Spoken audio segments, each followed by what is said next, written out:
Bismillahirrahmanirrahim. Assalamualaikum warahmatullahi wabarakatuh. Alhamdulillahilladzi bi ni'matihi tatimmu shalihat. Asyhadu an la ilaha illallah wahdahu la syarika lah wa asyhadu anna Muhammadan 'abduhu wa rasuluhu alladzi la nabiyya wa la rasula ba'dahu. Pertama-tama kita panjatkan puja beserta puji syukur kita kehadirat Allah Subhanahu wa taala yang masih memberikan beribu-ribu nikmatnya kepada kita. Di antaranya yaitu nikmat sehat, nikmat iman dan nikmat kesempatan, sehingga kita dapat berkumpul di majelis ta'lim di Masjid Nurul Hikmah ini, yang semoga dirahmati Allah Subhanahu wa taala. Kemudian kita juga bersalawat kepada baginda kita ya Nabi Allah Muhammad sallallahu alaihi wasallam, yaitu seorang anak manusia yang telah menggiring umat manusia dari jalan kegelapan menuju jalan yang terang benderang, yakni ad-dinul Islam. Marilah kita buka pengajian kita pada hari ini dengan bersama-sama membaca basmalah. Untuk pagi hari ini kita akan melanjutkan kajian rutin kita, yaitu kajian duha, yang insyaallah pada pagi hari ini akan disampaikan oleh Al-Ustaz Profesor Dr. Rusli SAG dengan tema ikhlas, kiat-kiat dan tantangannya. Kepada Al-Ustaz Profesor Dr. Rusli kami persilahkan. Tes. Assalamualaikum warahmatullahi wabarakatuh. Kayaknya kurang semangat ibu-ibu nih. Udah makan lagi bu? Nah, kalau gitu lebih kencang lagi ya. Assalamualaikum warahmatullahi wabarakatuh.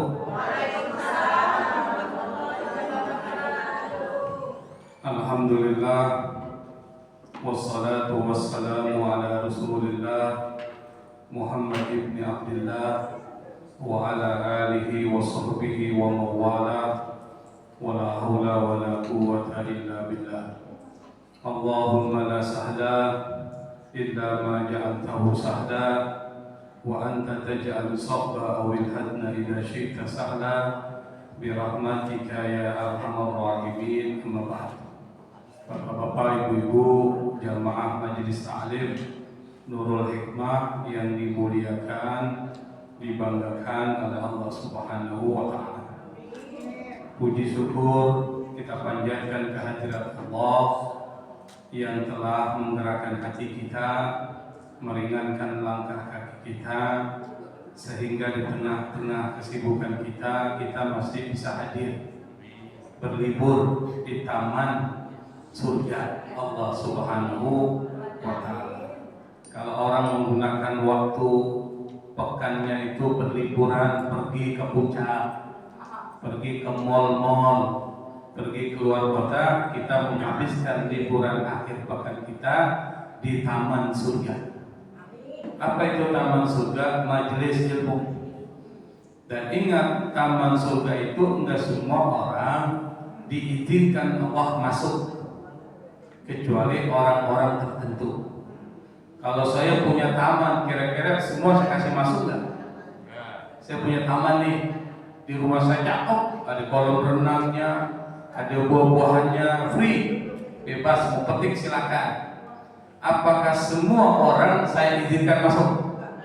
Enggak, hanya orang-orang. Dan siapa? Orang-orang yang saya suka aja. Betul ya?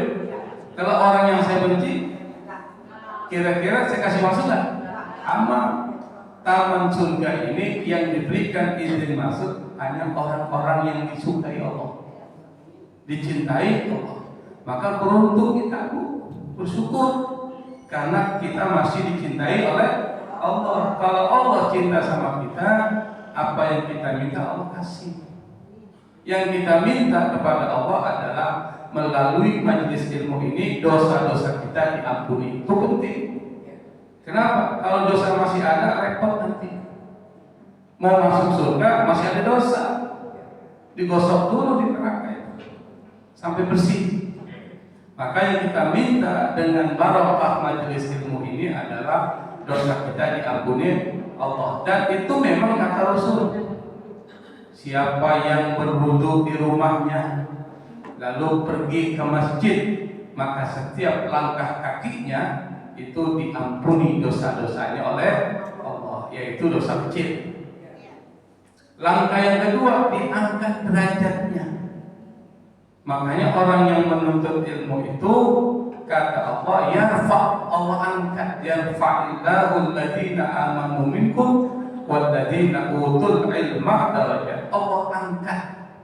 Siapa orang-orang yang menuntut ilmu? Pertama, beriman.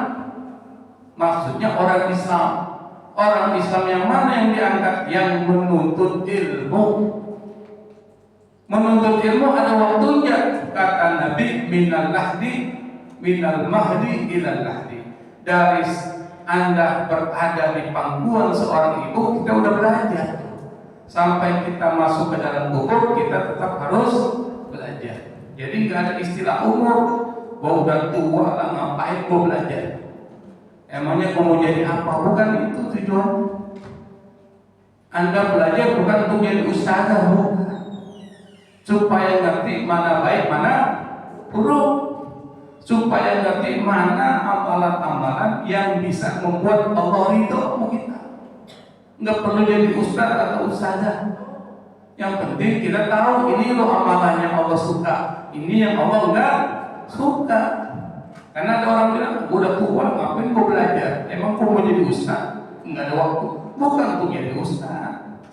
Supaya kita tahu mana yang dilarang Allah, mana yang diperintahkan Allah. Salah satu yang Allah perintahkan adalah tazkiyatun nafs.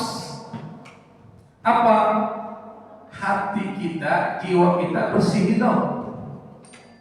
Kenapa hati harus dibersihkan? Karena yang menggerakkan perbuatan itu ini. Kalau hatinya bermasalah, yang keluar masalah. Hatinya busuk sama orang, dengki. Maka yang keluar apa? Matanya cari-cari kesalahan orang. Mulutnya ngomongin kesalahan dia. Perbuatannya pergi ke rumah tetangganya. Lu tahu nggak? Oh, itu rumah di sana tuh, iya kan? Pemana rumah tetangganya satu-satu didatangi. Tuh, kalau orang hatinya busuk, maka disuruh tinggalin penyakit hati diisi dengan obat hati. Salah satu yang dibahas di dalam tazkiyatun nafs, kita udah banyak bahas tuh. Apalagi dengan Ustaz Kalbi mungkin udah lebih banyak dibahas. Pada saat saya mengajar, kita udah bahas tentang taubat, muraqabah, muhasabah. Nah, ini pertemuan ke-6 tazkiyatun nafs dan kita bahas berdasarkan informasi dari kitab-kitab tasawuf itu adalah ikhlas. Harus kita pelajari. Makanya ada film tuh. Film apa, Bu? Kiamat Sudah Dekat. Penonton, Kiamat Sudah Dekat itu kan Pak Haji mau cari menantu, ya kan? Anaknya perempuan. Dia pengen cari menantu, anaknya cakep. Ada yang suka. Itu ceritanya gitu kan? Yang suka ini harus ngadepi calon mertuanya Pak Haji. Siapa tuh yang perannya siapa? Deddy Misbah. Deddy Misbah kalau main film cakep deh. Bagus aktingnya. Lu boleh kawinin anak gue kalau lu udah punya ilmu ikhlas. Jadi syaratnya ilmu ikhlas. Dia bingung ilmu ikhlas ilmu apa? Perasaan gue belum pernah belajar di sekolah tuh. ditanya sana kemari tentang ilmu ikhlas. Sekarang kenapa Pak Haji suruh belajar ilmu ikhlas? Karena orang yang ikhlas itu orang yang akan sukses dalam hidupnya. Jadi ilmu ikhlas. Kata ikhlas dalam bahasa Arab itu diambil dari kata khalusa. Khalusa dalam bahasa Arab itu bersih. Khalusa yakhlusu, orang yang khalis. Maka ada namanya nur, khalis, cahaya yang bersih. Khalis. Kalau perempuannya khalisah, maka ada namanya orang khalisah dipanggil. Dari khalisah, orang yang bersih. Maksudnya apa? Bersih seperti pakaian bukan. Ibarat sebuah jeruk nih. Ini jeruk nih Bu. Habis jeruk dibuka, itu lalu diperes. Diperes kan? Kalau diperes itu berarti berpisah antara ampasnya dengan airnya. Nah, airnya itu bersih kan? Udah bersih dari ampasnya. Itu namanya khalisah. Jadi udah tersaring bersih. Itu namanya khalisah. Kemudian ditambah dengan hamzah di depannya, akhlasa yukhlisu, ikhlas. Kalau dalam bahasa Arab namanya masdar, dalam bahasa Inggris namanya verbal noun, kata benda yang di dalamnya ada kata kerja, itu verbal noun. Dalam bahasa Arab disebut dengan masdar. Ikhlas, orangnya mukhlis atau mukhlas, dua. Mukhlis atau mukhlas, mana lebih tinggi? Mukhlas. Kalau mukhlas, ikhlasnya beda dengan mukhlis. Berarti kalau kita artikan ikhlas itu yang diambil dari kata khalusa, khalis, sesuatu yang bersih setelah diperas dengan perasan yang maksimal. Maka ikhlas itu adalah ketika Anda memurnikan, memeras amal Anda dari segala campuran selain Allah, sehingga tujuan amal itu adalah hanya untuk Allah.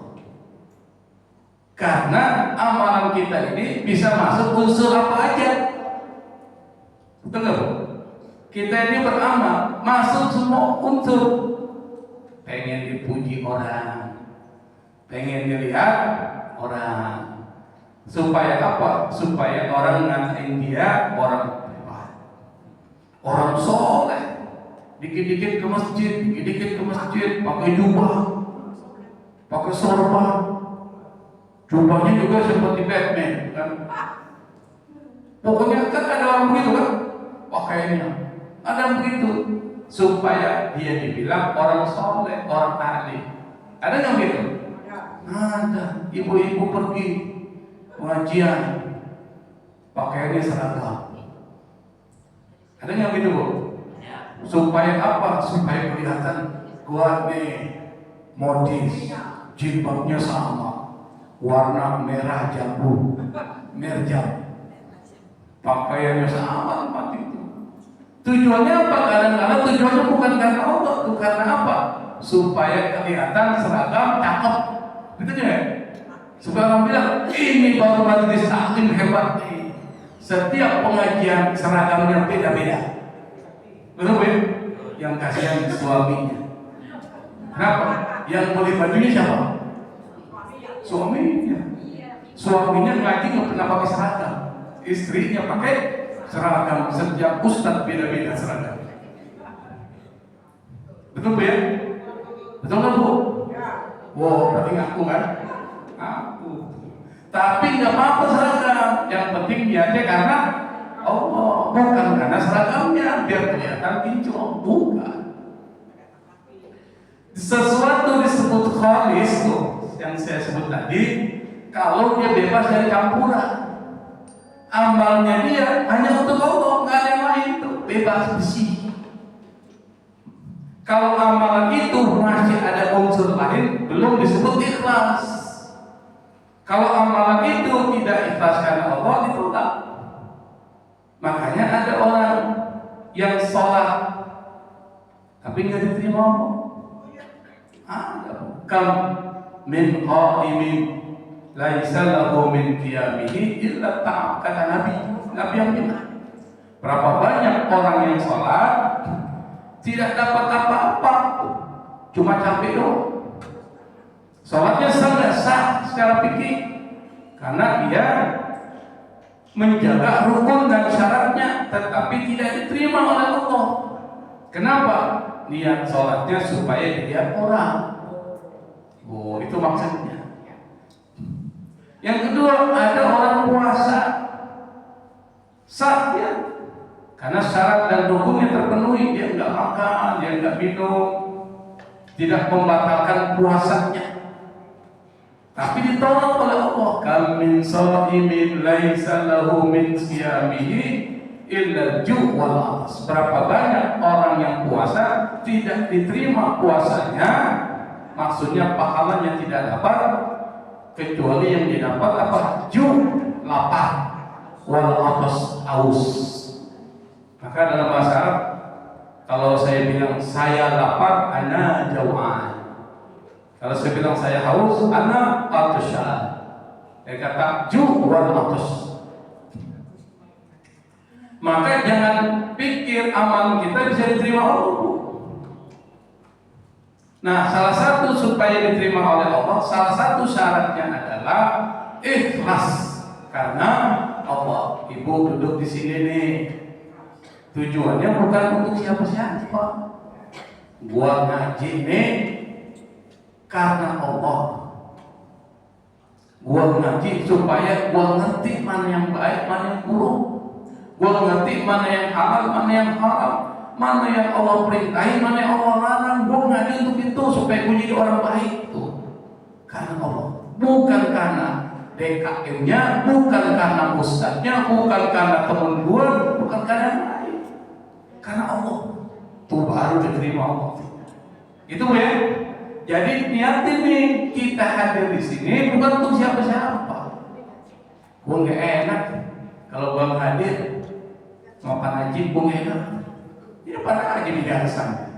Jadi bukan karena siapa? Bukan karena Allah. Gua nggak enak kalau gua ngaji. Kenapa? Karena tetangga gua yang ngadain. Ya kan? Gak enak pesan ketemu. Kalau gua ngaji, ntar gua ditanyain lagi.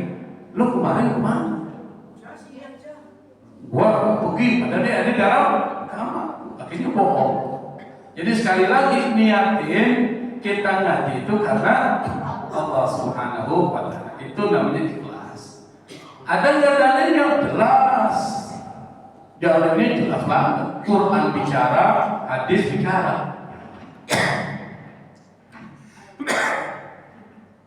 Apa kata Quran? Coba ibu buka surat Al-Bayyinah. Biasanya dulu orang-orang Betawi dulu bu, kalau ngaji sudah sampai surat Al-Bayyinah, namanya surat Lam Yakun, biasanya bikin nasi kuning.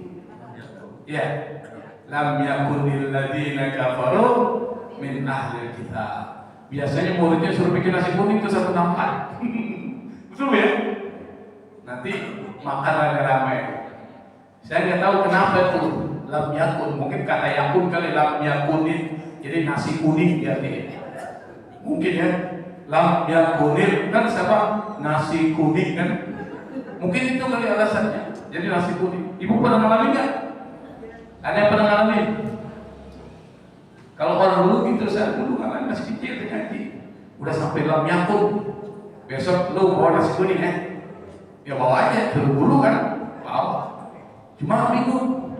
Kenapa harus nasi kuning? Kenapa bukan nasi goreng? Nasi goreng kan gampang tinggal digoreng kan? Nasi kuning nih. Mungkin dari awal kalimat tuh lam yakunil, berarti nasi kuning ya. Mungkin. Nah, di dalam ayat Al-Bayyinah itu ada ayat nomor 5. Apa bacaannya bu? Coba dibaca. Enggak pakai baris tuh.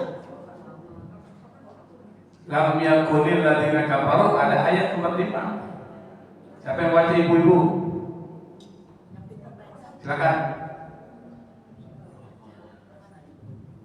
Enggak ada barisnya ya?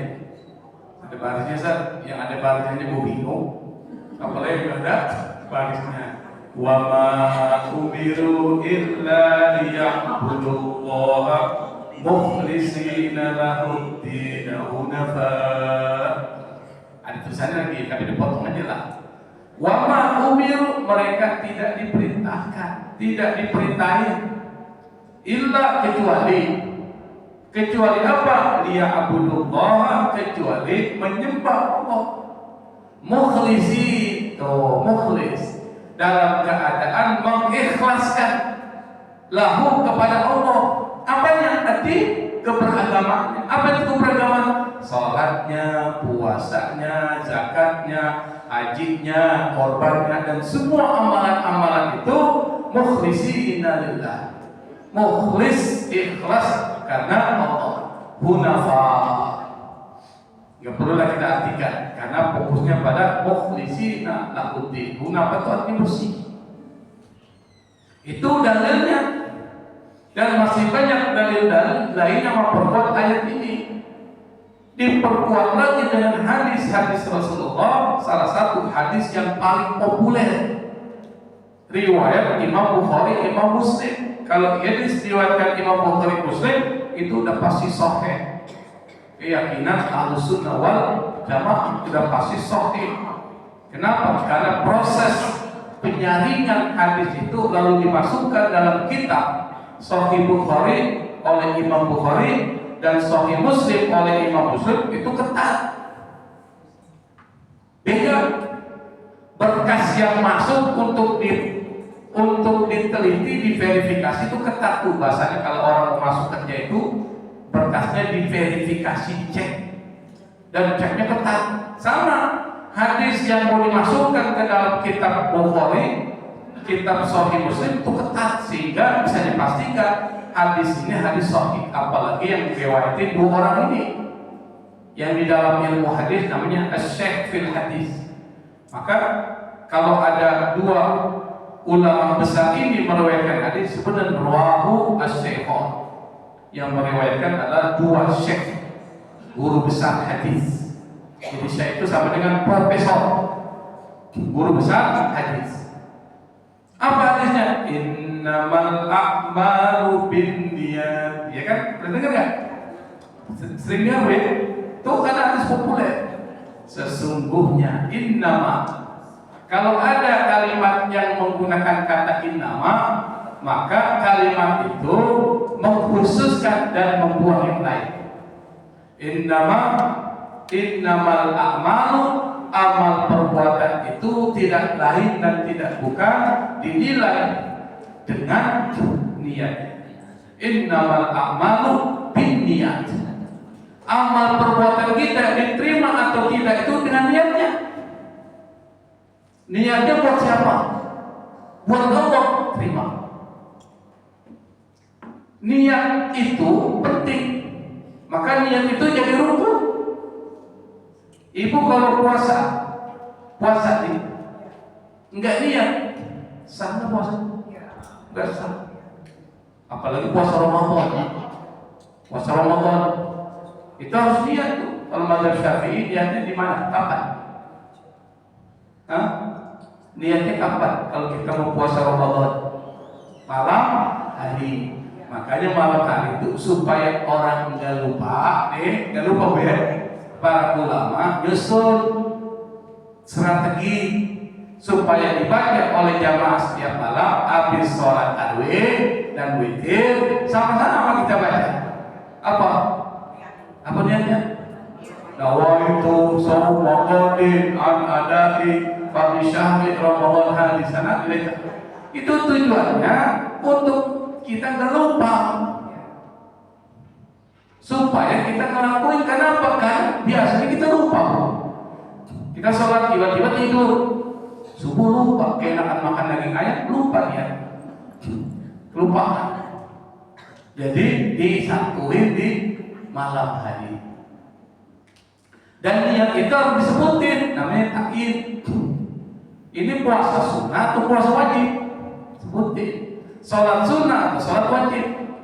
Kalau mazhab Syafi'i, kalau kita sholat, niat itu wajib di hati, diucapin, namanya at-talaffuz, itu sunnah.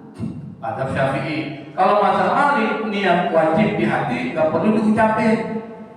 Makanya ada orang yang salat nggak pakai ucapin, langsung Allahu Akbar. Nah, kita mazhab Syafi'i ini namanya at-talaffuzu bin niyyati sunnatun, melafalkan niat. Jadi niat dalam hati dilafalkan, maka keluarlah ucapan usolli fardhu zuhri. Sebutin fardhunya karena dia wajib. Usolli fardhu zuhri. Sebutin berapa rakaatnya. Berapa rakaat bu? Arba'a rakaatin. Sebutin menghadap mana? Mustaqbilal kiblati. Sebutin qada atau adaan. Sebutin lagi, ente makmum atau jadi imam atau sendiri? Makmuman. Sebutin. Untuk siapa? Lillahi ta'ala. Nah, lillahi ta'ala itu ikhlas. Jadi ngerti kan kenapa niat penting? Melafazkan untuk memperkuat. Boleh nggak saya ngelapalin? Boleh, kan itu perbedaan fikih antara imam mazhab berbeda. Imam Malik nggak perlu ngelapalin. Imam Syafi'i melapalkan. Imam Syafi'i murid Imam Malik, tapi nggak saling nyalahin. Kenapa? Orang yang saling nyalahin itu masih rendah ilmunya. Kalau orang udah tinggi ilmunya nggak saling menyalahkan. Bisa dipahami ya dalilnya? Oke, kita dikit-dikit. Kalau makan dikit-dikit kenyang nggak? Kenyang nggak makan dikit-dikit? Kenyang dikit. Tuh tiba-tiba satu jam dikit-dikit kenyang nggak? Kenyang. Kalau makan langsung banyak, muntah nggak? Muntah. Jadi nggak usah banyak dulu dikit-dikit. Kenapa ikhlas penting? Tuh pertanyaannya. Kenapa kita suruh belajar ikhlas? Karena amalan kita yang merupakan investasi akhirat kita itu diterima Allah jadi tabungan investasi akhirat kita kalau ikhlas. Kalau nggak ikhlas nggak diterima, tabungannya hilang. Kita nabung capek-capek itu, tiba-tiba nol, rugi nggak tuh? Rugi tuh, capek gue ini, gue sholat, gue puasa, ternyata itu nggak jadi tabungan. Padahal gue butuh nanti pada saat pulang kepada Allah di alam barzakh itu akan membantu tuh. Sholat kita bu, itu akan membantu. Bisa ceritain ya? Mau ceritain nggak? Pas ketika mayit dimasukkan ke dalam kubur, nih, datang dua malaikat. Selain malaikat Munkar Nakir ya. Dua malaikat ini namanya malaikat azab, dua malaikat rahmah. Kalau malaikat azab berarti kerjanya apa tuh? Nyiksa. Malaikat azab, malaikat rahmah. Pada saat ketika mau diapa-apain jenazah ini, sholat bilangin nanti dulu. Jangan kau sentuh dia. Gua masih di situ. Jadi ada penjaganya, ada penjaganya. Sholat yang mana? Lillahi ta'ala. Sholat yang karena Allah. Makanya sholat yang main-main. Yang penting gua menggugurkan kewajiban, bukan itu. Sholat itu adalah Anda berinvestasi. Kenapa? Karena nanti pada saat itu Anda akan mengambil manfaat dari tabungan itu. Di alam kubur dijaga, puasa termasuk. Di akhirat nanti yang pertama kali dihisab oleh Allah adalah sholatnya.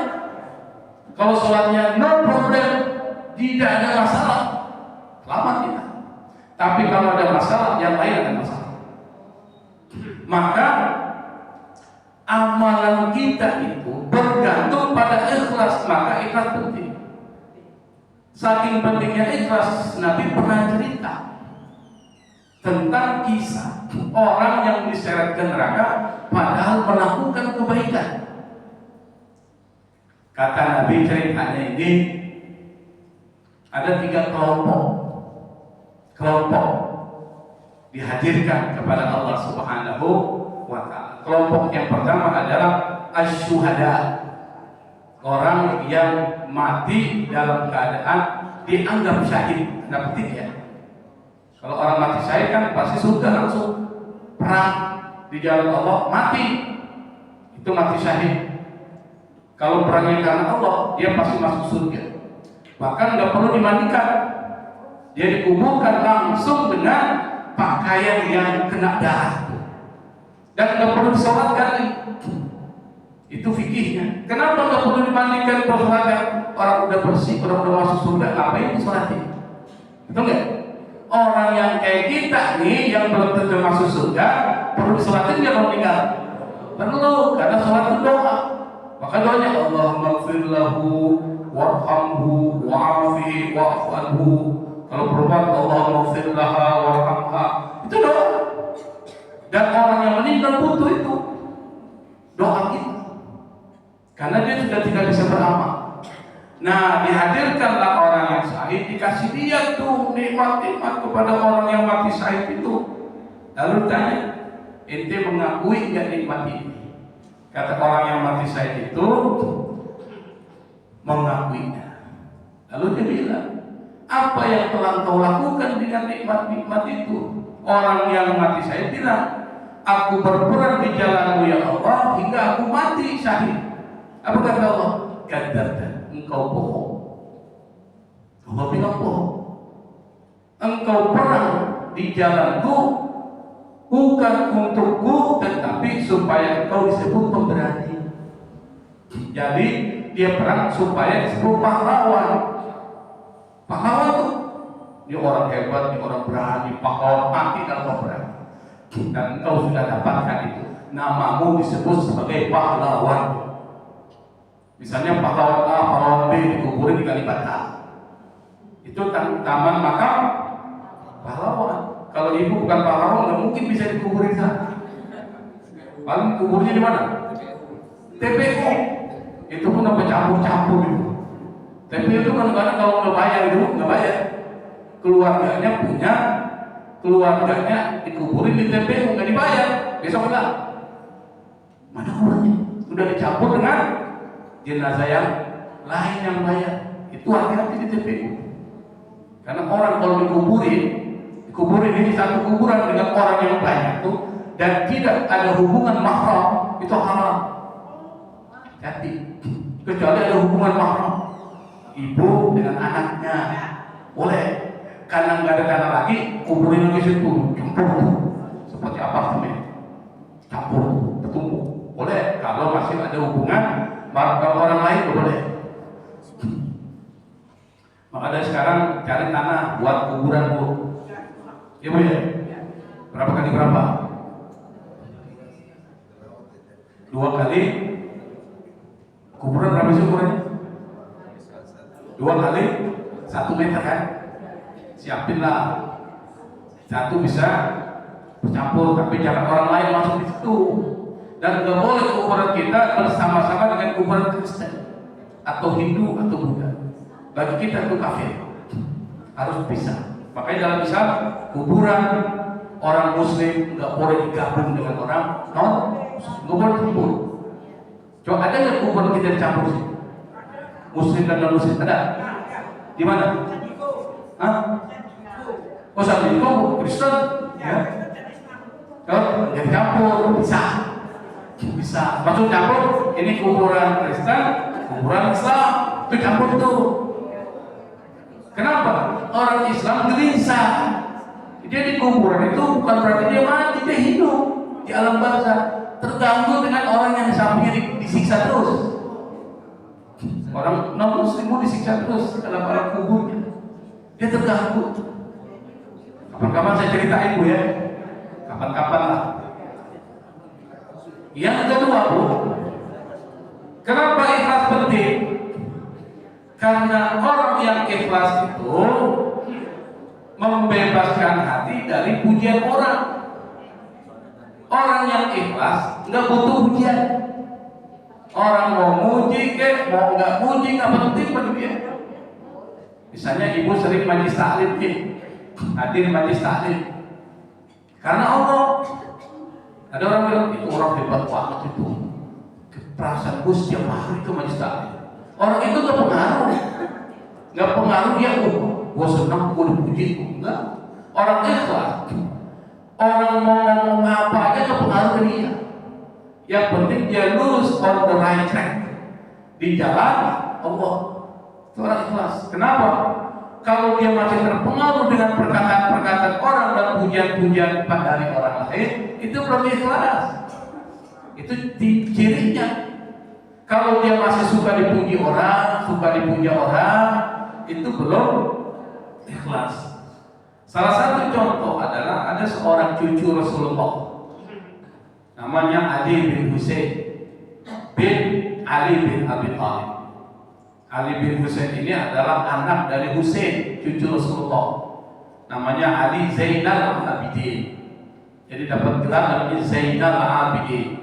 Zainal Abidin itu artinya adalah perhiasan orang-orang ahli ibadah. Itu Zainal Abidin.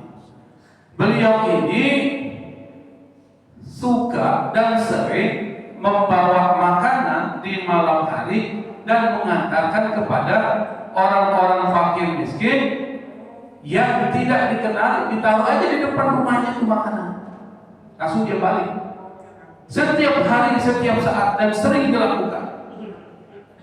Penduduk orang miskin yang setiap hari dapat makanan dari orang yang tidak dikenal itu, sampai saat itu nggak tahu siapa yang beri. Seperti Robin Hood, Robin Hood. Lu pernah nonton Robin Hood? Kalau Robin Hood itu kan dia mencuri untuk orang miskin kan. Kalau dia nggak mencuri, karena nggak boleh mencuri atas alasan apapun. Maka bagaimana Robin Hood dalam pandangan Islam? Dia berdosa, dia mencuri. Lalu dia memberikan ke orang lain cerita. Hah? Kalau Pitung nggak mencuri, Pak. Si Pitung itu belum tentu sesuatu yang di film itu. Yang di film itu belum tentu tuh gambaran itu. Itu kan dimodifikasi ceritanya. Benar nggak? Saya juga nggak tahu. Pitung itu dari mana asalnya? Iya, kalau tahu itu asalnya di mana. Marunda kan? Ada rumahnya kan? Ada nggak cucu-cucunya? Nggak tahu. Apakah itu cuma sejenis apa sih, mitos ya, atau legenda cerita rakyat? Mitos seperti Manggunda. Ibu pernah dengar cerita Manggunda? Pernah? Kira-kira terjadi itu? Itu belum tentu. Kenapa? Karena nggak ada datanya. Itu mungkin cerita yang direproduksi, dicetak ulang untuk nakut-nakutin orang supaya berbakti sama orang tua. Itu maksudnya. Nah, orang-orang miskin itu tidak tahu tuh siapa yang ngasih. Sampai kemudian Ali Zainal Abidin meninggal. Setelah itu tidak ada lagi makanan yang dikirim ke rumah orang-orang miskin. Baru orang miskin tahu ternyata yang nyumbang Ali Zainal Abidin. Kenapa dia tahu? Udah gak ada ngasih. Berarti dia ngasih itu. Artinya apa? Ali Zainal Abidin itu dia melakukan sedekah. Nggak perlu ucapan terima kasih. Nggak perlu dilihat orang. Yang penting Allah ridho karena Allah itu orang yang bersedekah. Sama kita. Kalau kita masih tersinggung dengan ucapan orang karena nama kita nggak disebutin gelarnya, nggak disebutin hajinya, itu masih belum ikhlas. Maka kita bilang ini bukan buat gue ini undangan. Kenapa Pak? Nggak ada haknya. Namanya benar tapi haknya ini bukan nama gue. Jadi haji itu di masyarakat kita itu jadi melekat dengan nama tuh. Padahal haji itu ibadah, kerjakan karena Allah, nggak perlu disebut-sebut itu. Itu maksudnya. Termasuk sedekah. Kan ada orang sedekah atas nama hamba Allah, ya kan? Diumumin di masjid. Hari ini kita terima amplop masuk ke masjid. Jumatan nih, sebutin dari Muhammad 200.000, dari hamba Allah 500.000. Ada jamaah situ. Lu tahu itu hamba Allah itu siapa itu? Itu gue itu. Dia sama aja ngomong kan. Dia udah gue itu. Supaya apa? Supaya dipuji itu. Ya kan Bu? Ada nggak ibu begitu? Ada nggak ibu kalau mau nyumbang sebutin nama gue ya, kencang-kencang. Sebutin nama gue kencang-kencang. Tuh, apalagi nanti tahun politik pemilihan anggota DPR. Tuh mulai tuh. Sini dari Pak Doktor macam-macam tuh kan telah menyumbang. Jadi namanya lengkap. Di situ dikasih kartu nomor sekian. Tolong coblos saya. Nah itu sama tuh. Bukan karena Allah.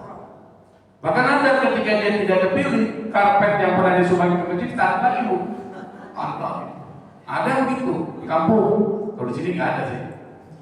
Yang ketiga, orang yang ikhlas itu memberikan ketenangan. Dan pasti tenang. Kenapa? Karena dia melakukan bukan karena orang, bukan karena pujian, bukan karena mengharapkan terima kasih dari orang, enggak. Tapi dia lakukan karena orang mau puji dia, mau ucapin terima kasih atau tidak, bukan urusan gue, urusan dia. Dia mau terima kasih silakan, urusan dia. Gue gak pengaruh. Gue tuh ngelakuin hanya karena Allah. Itu ikhlas, jadi tenang. Kalau ibu ingin tenang hidup, jadi orang ikhlas. Kalau gak ikhlas, ibu gak tenang, gak sama orang. Gue gak ucapin terima kasih, nyesel gue. Ada gitu kan? Udah kasih ini, ucapin terima kasih gue gak pernah. Ada gitu? Jangan Bu, kasih aja. Gue usah pikirin dia mau ucapin terima kasih ke, dia mau puji enggak, itu urusan dia, bukan urusan kita. Urusan kita adalah kita sudah melaksanakan ajaran Allah, bantu orang yang susah, setelah itu niatin untuk Allah. Selesai. Kalau itu terjadi, hidup tenang. Enggak bergantung sama orang. Apalagi pujian orang, terima kasih orang itu perlu. Jadi hanya untuk Allah. Sama dengan cerita Bilal. Bilal ini kan kita tahu budak kan. Ketika dia masuk Islam, majikannya marah. Pada saat Nabi Islam masih di Mekah, dia masih di Mekah. Apa yang terjadi? Yang namanya budak, kalau nyakitin tuannya karena masuk Islam, disiksa. Dan siksaannya bukan siksaan seperti siksaan biasa. Apa siksaannya? Dijemur di bawah terik matahari. Dan itu ingat, ini Arab nih, bukan puncak. Kalau ibu dijemur di puncak, enak nggak? Di puncak Bogor tuh berjemur, enak nggak? Enak. Ini di Saudi Bu, Arab tuh, yang panasnya kemarin orang haji sampai 40 derajat, saking panasnya. Dijemur di situ, terlengkap begini, matahari ke atas. Lalu apa? Apakah cukup? Enggak, batu besar ditaruh di dadanya. Berbadak nih, enggak bisa nafas. Apalagi terjadi? Dia disuruh kembali kepada kekafiran. Apa dia bilang? Karena dia ikhlas karena Allah. Allah, enggak mau. Tahu siksanya semakin berat. Karena dia ikhlas karena Allah, tenang. Dia nggak peduli karena Allah. Orang mau mengapain dia masuk bodoh. Yang penting Allah ridho dengan saya. Tuh. Akhirnya Allah bantu Bilal dengan ada seorang sahabat Nabi yang kemudian membebaskan Bilal dari perbudakan. Itu hikmahnya. Apa? Hadiah dari Allah, dia dibebaskan dari budak. Maka kalau orang ikhlas dalam hidupnya, pasti Allah akan memberikan sesuatu kepada. Itu cara itu. Bisa dipahami Bu ya? Oke, kita lanjut. Apa ciri-cirinya? Tadi saya sudah sebut dia nggak peduli orang mau puji dia, nggak penting. Kalau orang nggak puji dia nggak marah. Orang nggak ngucapin terima kasih, dia nggak kesel. Tuh, maksudnya itu ikhlas. Ibu gitu nggak? Ada orang ibu bantu, orang itu diam aja nggak ngucapin terima kasih, marah tuh. Kebanyakan marah. Yang kedua, dia konsisten. Kalau dia nyumbang, nggak perlu disebut namanya. Boleh nggak nyebut nama? Boleh, untuk motivasi orang, boleh. Tapi ingat, karena Allah juga. Tapi supaya kita, amalan kita itu benar-benar karena Allah. Kalau nyumbang, tersembunyi aja, nggak usah bilang. Tiba-tiba ada orang nyumbang masjid Nurul Hikmah 100 juta, Dari siapa? Nggak tahu gua. Ada dimasuk rekening 100 juta. Oh, buat pembangunan masjid misalnya. Nggak perlu disebut. Sebutnya nama gua Umar. Kalau disebutin boleh. Tetapi kalau niatnya untuk popularitas, itu amalannya sia-sia. Yang ketiga, orang yang ikhlas itu cirinya suka melakukan amal-amalan yang tersembunyi yang tidak perlu diketahui orang. Yang ketiga, tidak pernah dia merasa diri lebih baik dari orang lain. Itu orang itu. Dia ilmunya tinggi, tapi tidak pernah merasa saya lebih pintar dari dia. Ngapain mau belajar sama dia? Tuhannya begitu. Gue lebih hebat dari dia, ngapain gue? Nah itu merasa diri lebih baik dari orang lain. Orang ikhlas nggak akan begitu. Itu ciri. Dia lebih tenang hidupnya. Kenapa? Karena itu tadi nggak bergantung pada pujian orang. Dia lebih suka amalan tersembunyi, sesuatu yang nggak dilihat orang dia suka lakukan. Seperti Ali Zainal Abidin, cucu Rasulullah. Lanjut. Nah sekarang pertanyaannya, how to practice ikhlas? Pertanyaan tentang mekanisme dan kiat-kiat. Gimana kiat-kiatnya supaya kita ikhlas? Yang pertama, Bu, kalau kita melakukan satu perbuatan, kita pertanyakan, untuk siapa gua ngelakuin ini? Satu. Kalau ternyata kita melakukan untuk si dia, langsung ubah. Wah, ngapain gua? Emang gua dapat apa kalau melakukan buat dia? Gua harus ngelakuin karena Allah. Pas ketika berada di tengah-tengah itu, di tengah-tengah perbuatan kita, berbaru lagi karena Allah sampai di akhir setelah amal untuk mencari keridhaan Allah Subhanahu wa Ta'ala. Jadi ikhlas itu qabla amal, wa fil amal, wa ba'da amal. Sebelum kita melakukan, ikhlaskan dulu karena Allah. Yang kedua, pada saat pekerjaan itu berlangsung, karena bisa jadi pada saat ketika kita melakukan ada aja orang puji. Ibu ya, gila itu orang tuh. Sedekahnya luar biasa tuh. Muncul di dalam hati kita. Gue loh, gue kan ngomongnya gue aja dalam gue nih. Nggak apa tuh, nggak lain tuh. Kalau bukan gue siapa? Tuh. Ada sombongnya. Ini masjid. Kalau bukan gue, nggak jadi. Tuh artinya gitu kan? Banyak nggak bu? Banyak. Nah itu nggak ikhlas tuh. Makanya wafil amal perbaiki. Yang ketiga wafat dan amal. Ingat bu, setelah amal bisa jadi nggak ikhlas. Udah selesai ini terjadi, panitia mengucapkan terima kasih. Udah capek-capek, bantu satu perkataan terima kasih aja nggak keluar ucapan. Gua kesel, gua nggak ikhlas kan? Kalau ini kan, gua nggak ikhlas tuh. Ada nggak gitu bu? Nah, hilang tuh amal itu. Yang awalnya bagus, di tengahnya bagus, di akhir jadi hancur. Makanya ikhlas itu di awal, di pertengahan, di akhir. Bisa dipahami bu? Nah, karena nanti praktis kata orang yang khusus di dia, practice makes perfect. Praktik itu bisa membuat sempurna. Orang bisa karena praktis. Dipraktekin, jangan lupa dipraktekin terus. Gue ini ngelakuin buat siapa sih? Wah, buat dia, gue harus ubahnya. Gitu. Yang kedua, kalau kita masih suka dipuji nih bu, amal sembunyiin. Jangan kasih lihat orang. Kita masih, hati masih goyah, labil. Kalau dipuji sedikit, ada bangga ujung tuh.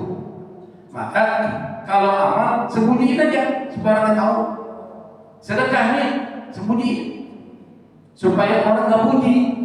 Karena kalau orang puji kita muncul tadi, gue Tuhan, gue loh. Apa yang terjadi gue? Sombong, ujung bangga. Maka perbanyak amalan-amalan rahasia yang orang nggak lihat. Apa? Sedekah diam-diam. Dalam Al-Quran sebutkan alladzina yunfiquna fis sarra wad dharra atau fis sirri wal alaniyah. Ketika dia nyumbang itu fis sirri. Fis sirri itu artinya diam-diam. Ada yang wa'alanya yang terang-terangan, tapi nggak terang-terangan itu tetap karena Allah. Cuma karena kita masih labil di hati kita, kalau kita terang-terangan lihat orang, nanti orang muji kita, muncul rasa itu tuh. Maka fisirri Allah. Sembunyi-sembunyi, diam-diam lebih afdal. Yang kedua, perbanyak qiyamul lail. Orang nggak lihat. Ibu kalau sholat malam yang lihat siapa sih? Nggak ada yang lihat kan, kecuali Allah. Nah, qiyamul lail perbanyak. Kenapa? Karena ini akan melatih Anda tidak bergantung pada pujian manusia. Kalau kita sudah terbiasa dengan amalan-amalan seperti itu, maka kita nggak butuh lagi pujian orang. Kalau ini sudah terlatih yang rahasia, yang terang-terangan pun sama. Apaan itu? Ngarapin pujian dia. Yang penting gua lurus, gua ngaji lihat orang iya, tapi pujiannya bukan untuk popularitas, bukan ingin dikatain orang soleh, tapi gua ngaji nih tujuannya adalah lillahi. Yang ketiga, selalu ingat akhirat. Ingat akhirat tuh, karena hidup kita bukan untuk dunia, akhirat. Dunia ini hanya transit. Dunia ini hanya darul amal. Ingat, bukan tempat untuk nyari kesenangan, bukan. Tapi tempat untuk cari beramal. Makanya beramal, perbanyak amal kita. Kenapa? Kalau kita ingat akhirat, maka kita akan termotivasi untuk melakukan amal setiap saat. Karena kita akan nabung setiap saat. Kalau ibu pikirannya akhirat, bapak juga akhirat, itu pasti yang dipikir kira-kira kebaikan apa lagi yang harus dilakukan. Tuh. Kalau orang pikirannya tentang kebaikan, maka beruntung dia hidup. Kenapa? Karena dia nabung setiap hari. Satu hari nggak pernah lepas dia nabung tuh. Tapi ingat, tabungan itu akan berbuah kalau ikhlas. Tapi kalau nggak ikhlas, nol. Dia nabung, hilang tabungannya. Hilang. Dan amalan tanpa ikhlas nggak ada bermanfaat. Maka kalau orang berpikir akhirat, pasti dia akan termotivasi beramal, dan amal itu harus dasarnya ikhlas. Karena kita tidak tahu kalau nggak ikhlas nggak akan diterima. Yang keempat, ini penting nih, mujalatus sholihin.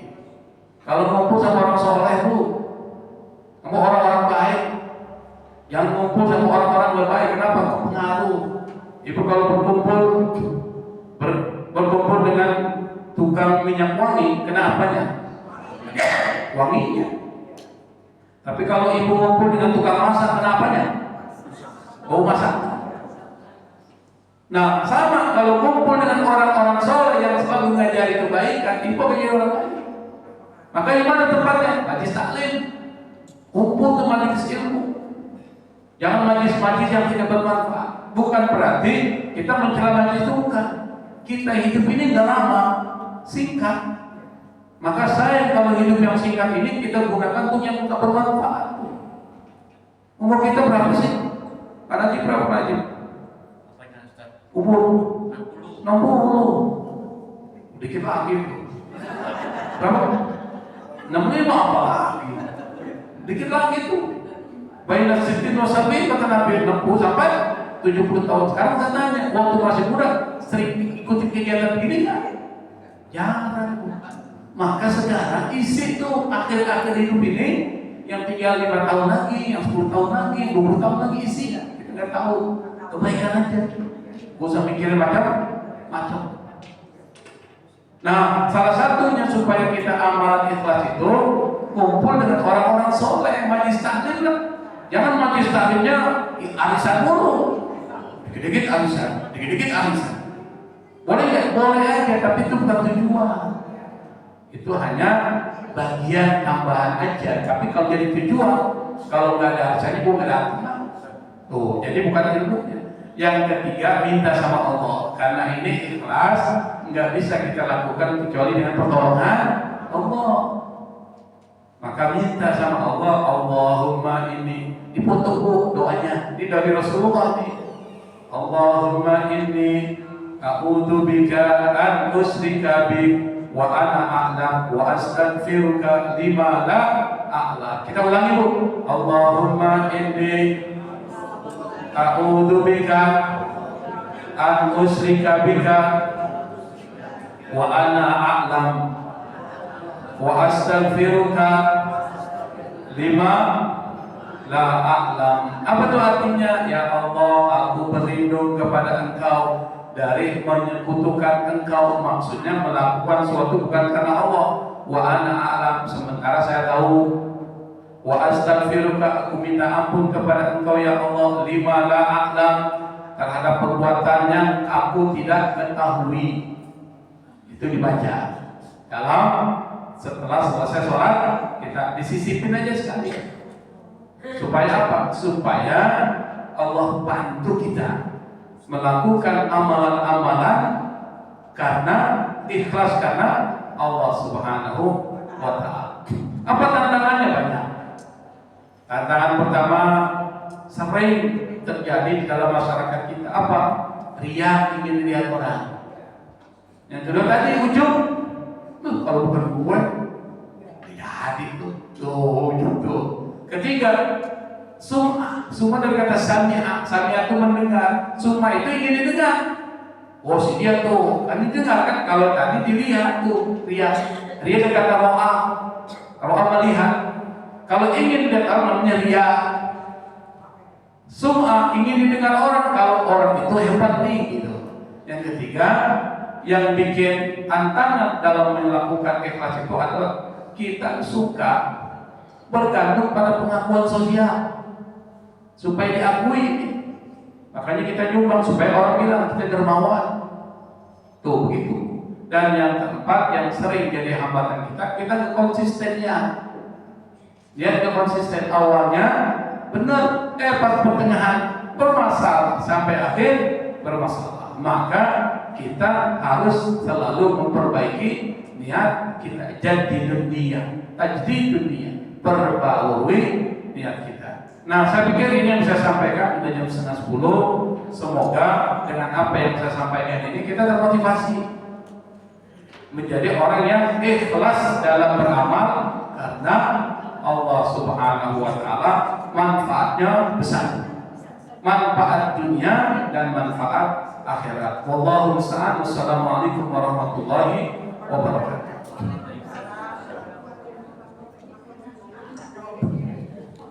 Jadi selanjutnya kita buka sesi tanya jawab pada ibu yang ingin bertanya.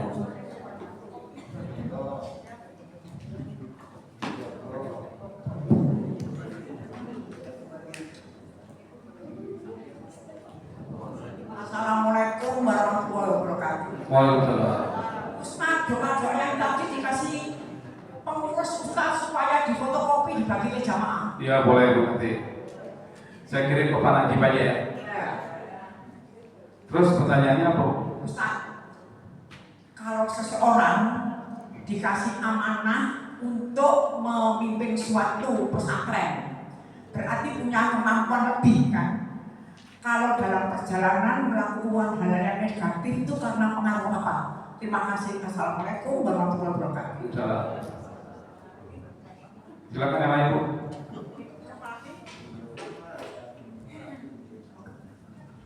Assalamualaikum warahmatullahi wabarakatuh. Salam. Ustaz, mengenai pemakaman tadi, kalau di pemakaman umum itu kita kan nggak tahu kanan kiri kita apakah muslim atau tidak. Apakah harus ditelusuri, kemudian kalau memang di kanannya atau di atasnya atau di bawahnya, maksudnya di atas kepalanya itu bukan muslim, perlu dipindah. Terima kasih. Assalamualaikum warahmatullahi wabarakatuh. Salam. Silakan yang lain Bu.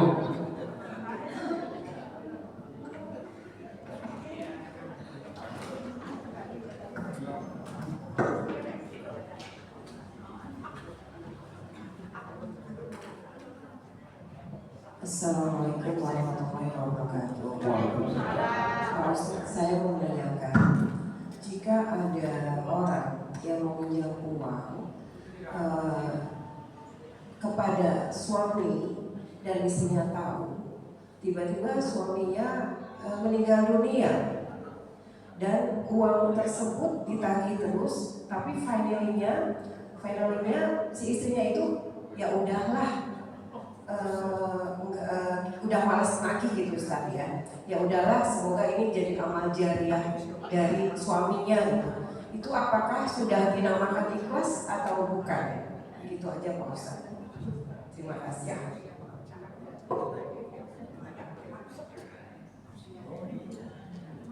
Silakan kalian Bu bercanda.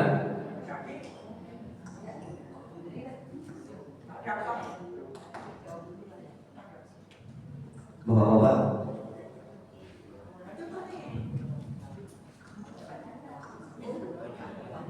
Assalamualaikum warahmatullahi wabarakatuh. Saya mau bertanya Ustaz, ada sebuah hadis yang dimana Rasulullah bersabda, sesungguhnya yang paling aku khawatirkan atas kalian adalah syirik kecil, yaitu riya. Nah, kenapa Rasulullah menyebut riya itu sebagai syirik kecil Ustaz? Terima kasih Ustaz.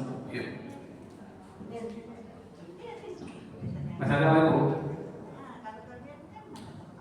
Assalamualaikum Ustaz. Tentang kuburan nih. Kan katanya mesti harus satu mazhab nih. Kalau sama suami sama istri nggak apa-apa tuh. Iya. Yang pertanyaannya cuma ini deh. Jadi kalau suami sama istri satu itu kan udah berapa tahun gitu, terus istrinya meninggal di kuburan jadi satu sama suami. Ini curhat nih. Hah? Oh, saya kira ibu mau dikuburkan di suami. Kalau dia apa ini nggak masalah ya nafsu. Insya Allah. Pas saya dong satu Silakan. nyambung masalah kuburan. Jadi kalau misalnya suami istri nih udah, si istri yang pertama sudah meninggal, terus si bapak suami nikah lagi. Nah, si istri kebetulan juga sama prosesnya, dia sudah janda gitu ya, jadi janda dengan duda gitu kan. Nah sekarang kalau misalnya nih si istri ini meninggal, terus pengen dikuburkan, Istri yang kedua. istri yang kedua pengen dikuburkan dengan suami yang pertama, apakah masih bisa gitu? Karena kan sudah jadi istri dari orang lain gitu kan. Itu aja Mas. Assalamualaikum warahmatullahi wabarakatuh. Ini kayaknya pertanyaan tentang kuburan suka.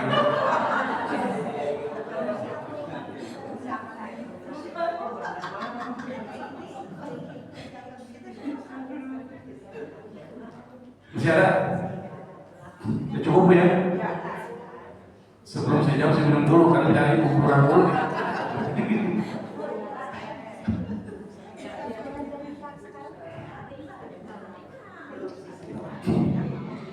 Ini pertanyaannya menarik semua ya. Pertanyaan yang saya pikir penting ya. Yang pertama terkait dengan persoalan orang yang diamanahkan untuk mengelola pesantren, tapi ternyata dalam perjalanannya itu ya menyimpang. Ya misalnya menyimpangnya itu ya dana-dana pesantren digunakan untuk kepentingan pribadi atau keluarganya, bukan kepentingan pesantren. Nah kalau ditanya faktor penyebabnya tentu banyak Bu ya. Faktor penyebab itu ada faktor yang terkait dengan internal orang itu. Internal itu maksudnya dari dirinya. Ada juga terkait dengan dari luar. Jadi ada internal, ada eksternal, itu pasti. Kalau internal, kenapa bisa terjadi? Yang pertama, orang itu masih dianggap lemah dalam imannya. Kenapa? Karena salah satu tanda orang yang beriman adalah aman. Maka kata iman dan amanah itu satu kata, satu akar kata. Dari kata amanah, iman, amanah. Kalau iman terkait dengan Allah, amanah terkait dengan manusia. Ada hubungan dengan manusia, tanggung jawab. Biasanya orang imannya lemah, tadi dia masih muda, tergoda oleh materi. Makanya jangan heran Bu, orang yang dulunya aktivis, teriak-teriak tentang korupsi, pas jadi pejabat dia menjadi orang yang paling dulu korupsi. Kenapa? Karena dia nggak mampu menjaga dirinya, godaan materi tinggi. Kasus MBG Bu, MBG kan udah lama disebutin itu ada korupsi, kan baru sekarang 1 tahun setengah kalau terungkap. Apakah ada maksud politik saya nggak tahu, tetapi kenapa orang yang sudah kaya masih korupsi itu tadi? Karena imannya bermasalah. Maka untuk memperkuat iman harus banyak dipraktekkan iman itu, banyak ngaji. Bahasa kita banyak ngaji supaya tersiram spiritualitas kita, lalu dipraktekkan apa yang diajarkan oleh ustaz. Itu yang pertama tuh. Yang dibenahi adalah hatinya, tazkiyatun nafs. Yang kedua, faktor eksternal itu biasanya karena pesantren pengawasannya kurang. Beda dengan lembaga-lembaga pemerintah yang lain. Kalau pesantren kan biasanya kiai yang dominan. Betul ya? Kalau ada sumbangan, kiai yang terima. Biasanya tidak transparan. Kalau tidak transparan berarti rentan terjadi penyalahgunaan. Maka transparansi di dalam bahasa Islam kita itu wajib. Segala sesuatu harus dipertanggungjawabkan, diperlihatkan apa yang terjadi itu wajib. Dan masih banyak penyebabnya, tetapi semua penyebab eksternal itu tidak terjadi kalau orang hatinya bersih. Itu loh. Apapun faktor eksternal itu tidak akan terjadi kalau orang itu hatinya bersih. Kalau orang hatinya bersih, dia ikhlas karena Allah, dia bertanggung jawab, dia amanah, tidak terjadi. Maka yang perlu dibina bukan persoalan eksternalnya, apa? Internalnya. Itu dipelajari dalam ilmu tazkiyatun nafs, ilmu tasawuf. Penting. Bisa dipahami Bu ya? Bisa Bu? Bisa. Yang kedua, pertanyaan, jika ada orang minjam sama suami, pertanyaan siapa tadi? Ya, minjam sama suami, tiba-tiba suami meninggal dunia. Maksudnya yang memberikan pinjaman meninggal dunia. Orang yang minjam ditagih-tagih susah. Biasanya kalau minjam gampang, ditagih susah. Orang seperti itu orang bermasalah. Kenapa? Karena dia nggak amanah. Yang minjam ya, yang minjam itu kalau dia minjam kembalikan dong.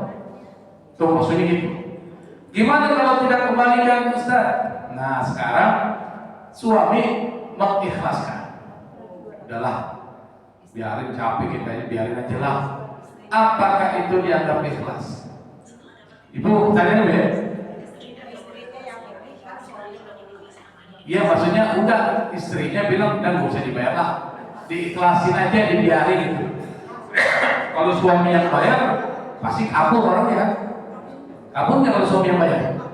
Suaminya udah meninggal nih, lalu suaminya yang bilang udahlah gue ikhlasin, kabur kayak kabur.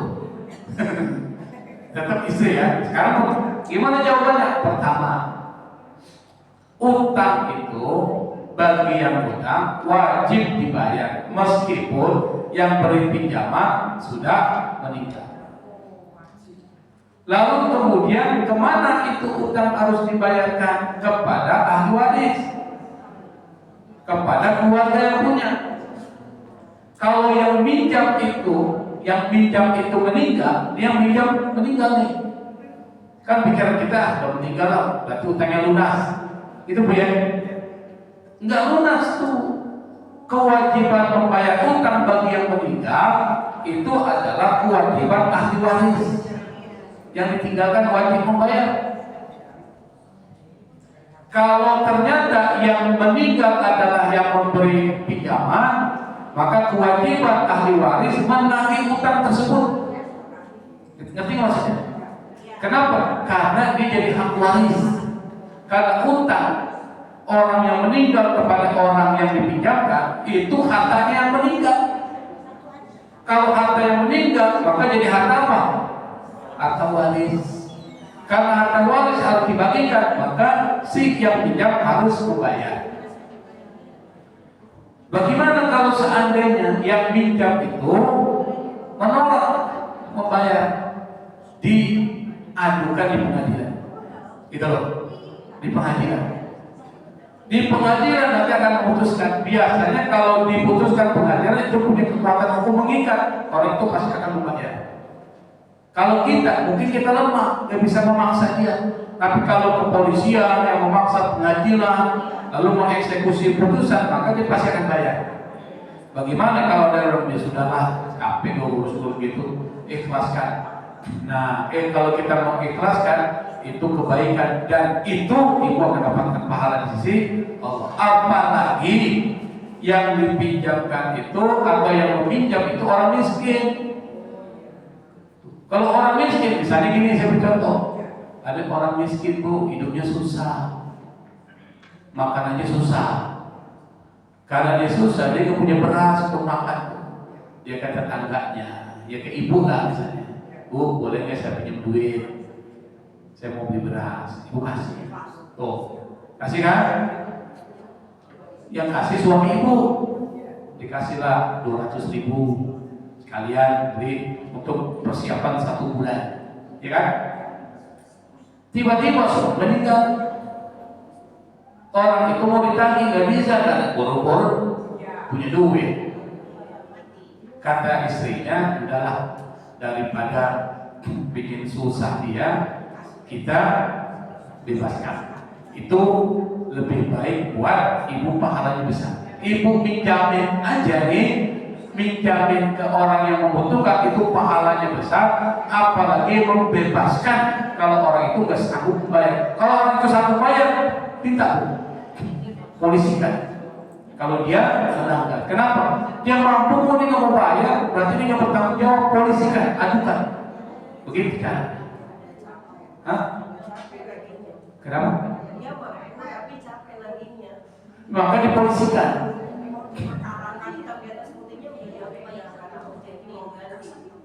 Oh, kalau itu harus dari awal, harus hati-hati. Jadi soal transaksi utang piutang harus ada hitam di atas putih. Kalau nggak ada repot.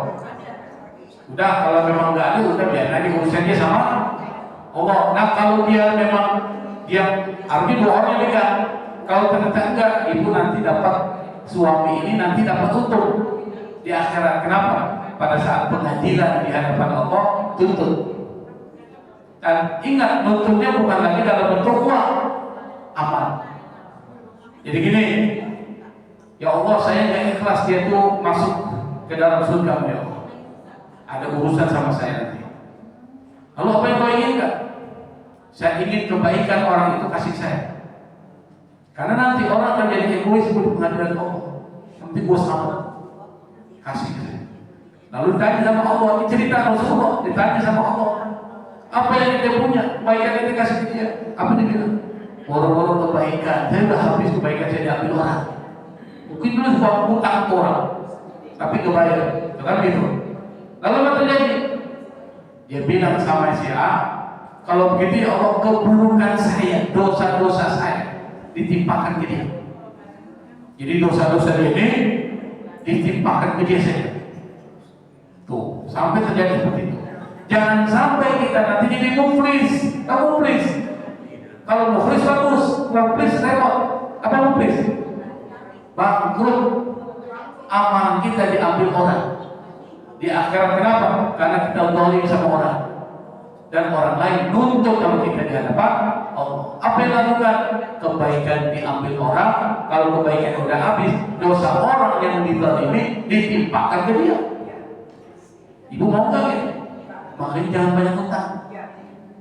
Apalagi zalimin orang, karena orang utang nggak mau bayar itu zalimin, zalim. Bisa dipahami Bu ya? Yang ketiga, mengapa riya disebut syirik kecil?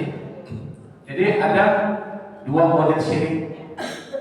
Ada syirkul akbar, syirik besar.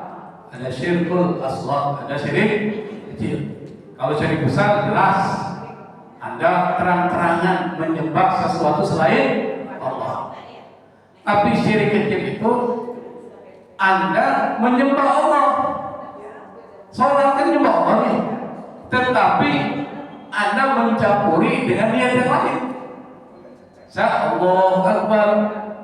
Ada yang bilang itu orang sholatnya hebat khusyuk. Apa yang bilang? Berarti ada sesuatu masuk ke dalam dirinya. Itu namanya syirik kecil.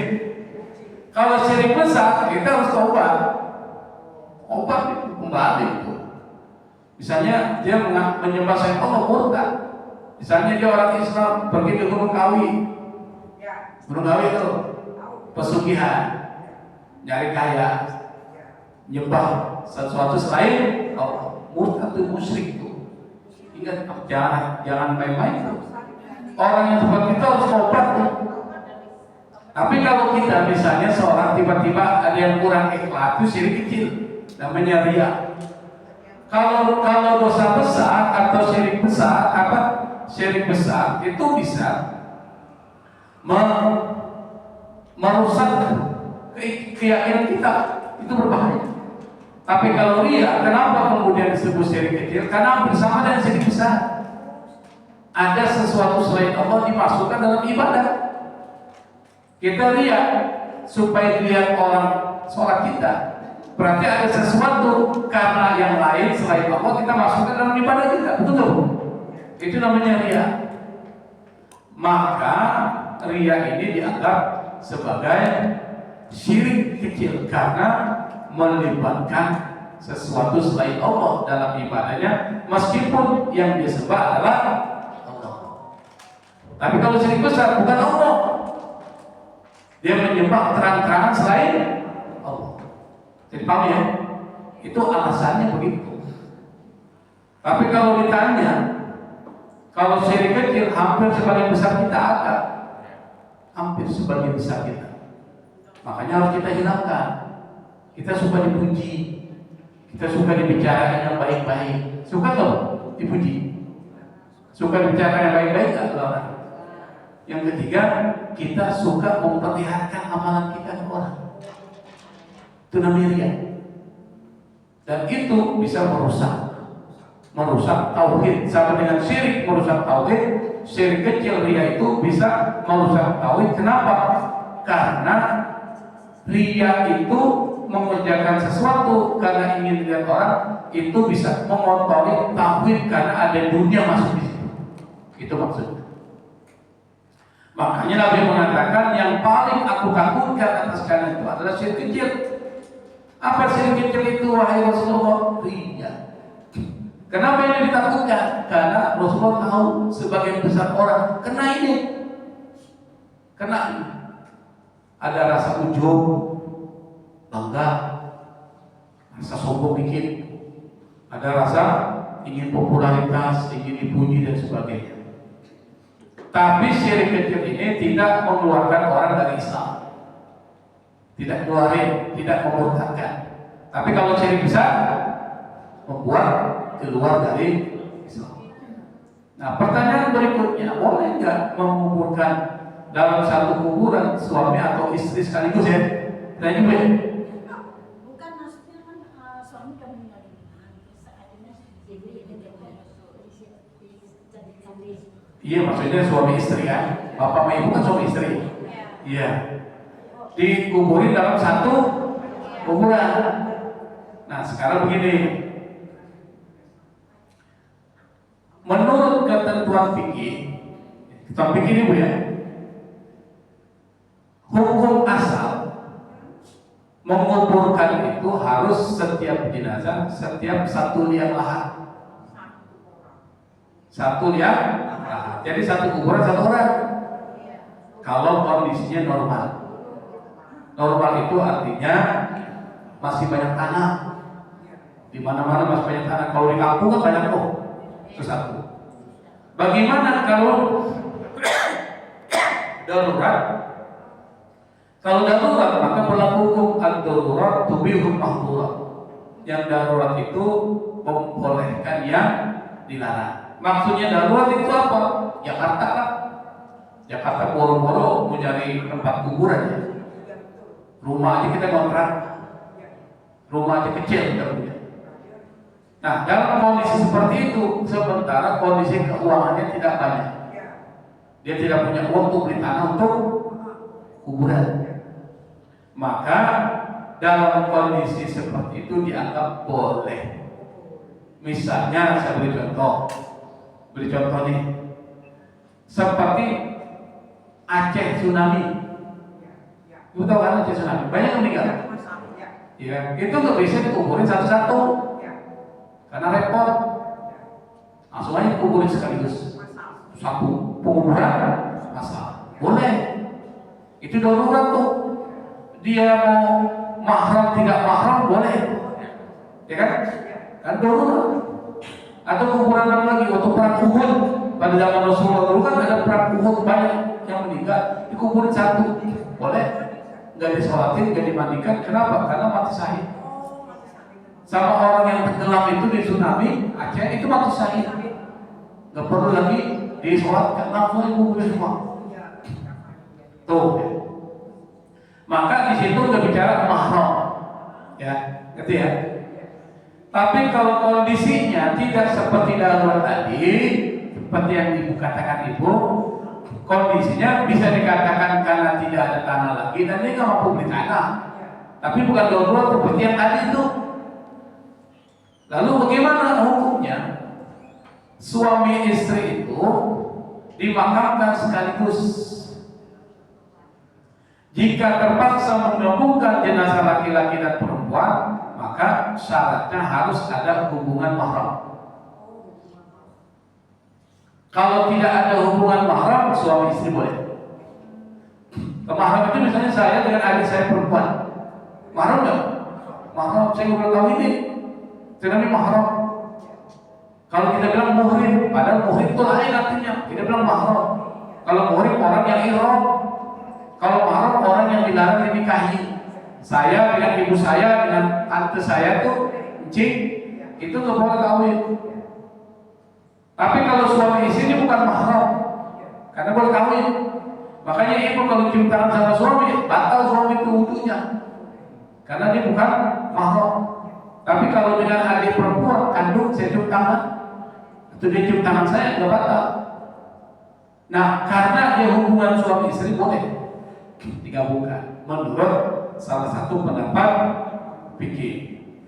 Tapi kalau nih ibu nih meninggal, tiba-tiba ada tetangganya enggak ada hubungan mahram, meninggal nggak punya tempat kubur digabungin, situ nggak boleh.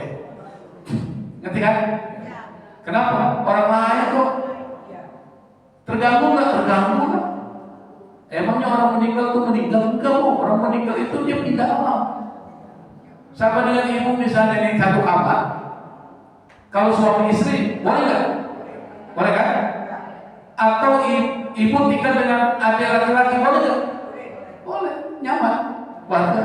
Tiba-tiba ada ibu tinggal nih dengan orang lain yang tidak punya hubungan apa-apa, risih kan? Nah, seperti itu di kuburan. Makanya nggak boleh. Karena ingat, kuburan itu bukan tempat selesai. Ini transit. Seperti di bandara, ibu mau pergi ke Sulawesi, Makassar. Ibu langsung ke Makassar atau ke bandara dulu? Ke bandara. Pas sampai bandara, nunggu. Itu kuburan itu namanya. Sebelum sampai ke tujuannya. Di luar bandara namanya dunia. Masuk ke bandara, alam barzah. Baru menuju akhirat namanya Makassar. Itu maksudnya. Nah, di tengah itu ada kehidupan nggak? Di bandara ada kehidupan nggak? Berarti nggak mati kan? Enggak. Seperti itu kuburan, makanya di alam barzah punya aturan sendiri. Kapan-kapan kita bahas tuh. Kayaknya pernah saya bahas ya? Pernah saya bahas ya? Lupa kan? Lupa kan? Lupa. Bisa terjawab itu pertanyaan saya tadi? Udah, saya. Pertanyaan yang berikutnya adalah suami punya istri meninggal, ya kan gitu.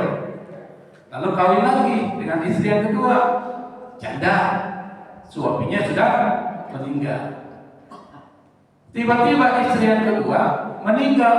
Sebelum dia meninggal dia pesan, nanti kalau mau mati dikuburin sama suami yang pertama, suami kedua kurang ajar. Suami pertama lebih bagus, suami kedua kurang ajar.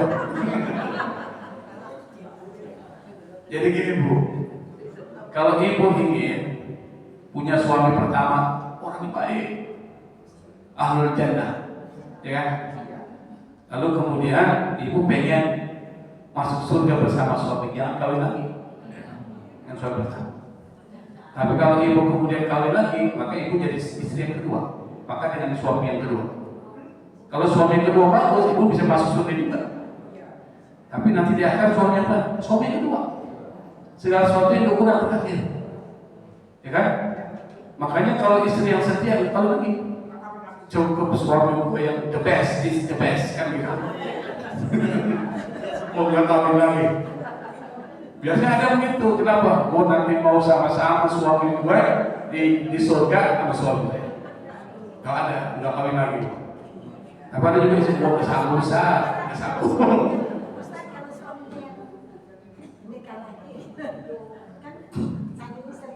Berarti jomblo lagi nanti di akhirat jomblo.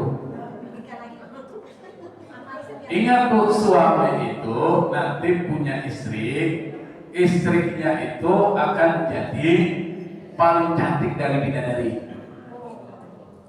Karena istri sering nanya, loh suami dapat bidadari sah? Istri dapat apa? Loh istri itu nanti dengan suaminya dia raja ratunya bidadari itu. Ya akan ratu.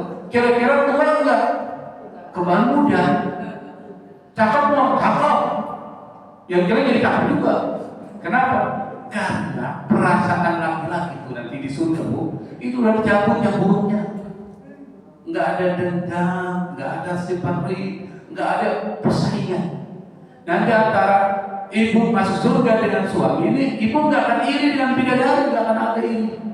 Udah cabut. Kalau itu belum dicabut, ribut ibu. Cepat ribut dengan bidadari, enggak cabut dan gak ada dendam. Wa naza'na ma fi sudurihim min ghillin ikhwanan ala sur bertaqwa ini. Wa naza'na, kami cabut dari hati-hati mereka itu ghil, dendam, iri hati, dendam, amarah semua. Ikhwanan, mereka saling bersaudara. Ala sururin, mereka bergembira. Surur mutaqabil, saling bercengkrama, saling berhadapan. Enggak ada cemburu. Yang cemburu itu di dunia, istri satu dengan istri kedua cemburu ribut. Yang suami kasih ini dicemburu, dikasih ini cemburu. Kenapa? Dunia. Wajar nggak? Wajar yang di dunia ribut. Nanti di akhirat nggak akan ribut. Nah, sekarang kita langsung masuk ke pertanyaan. Bagaimana kalau seandainya seorang istri yang kedua ingin dikuburkan bersama suami pertamanya? Gimana hukum Islam? Tadi saya jawab, prinsip syariatnya itu adalah satu kubur, satu jenazah. Ketemu ya? Dalam kondisi darurat seperti yang saya katakan, bencana, wabah, atau perang, boleh satu tempat kuburan bersama-sama tanpa melihat mahram atau tidak mahram. Yang kedua, jika terpaksa suami istri boleh dikuburkan dalam satu kubur, tapi ini bukan pilihan utama. Jadi kalau keadaannya masih normal, kalau bisa masing-masing terpisah. Tapi kalau udah terpaksa nggak ada tempat lagi, itu tadi karena nggak punya duit beli tanah, tanahnya udah terbatas mahal. Udah boleh dimasuki suami istri, tapi kalau memang bisa ini suaminya, ini istrinya, itu kalau itu masih normal. Nah gimana kalau istri kedua menikah lagi dengan suami lain? Maka hubungan dengan suami pertama sudah berakhir karena perceraian atau kematian, maka tidak ada alasan yang dibenarkan syariat istri yang kedua yang kawin dengan suami kedua dikuburkan dengan suami yang pertama. Kenapa? Udah terputus hubungan suami istri. Karena dia menikah dengan suami yang kedua. Maka suami yang dianggap adalah yang terakhir. Terpahami Bu ya?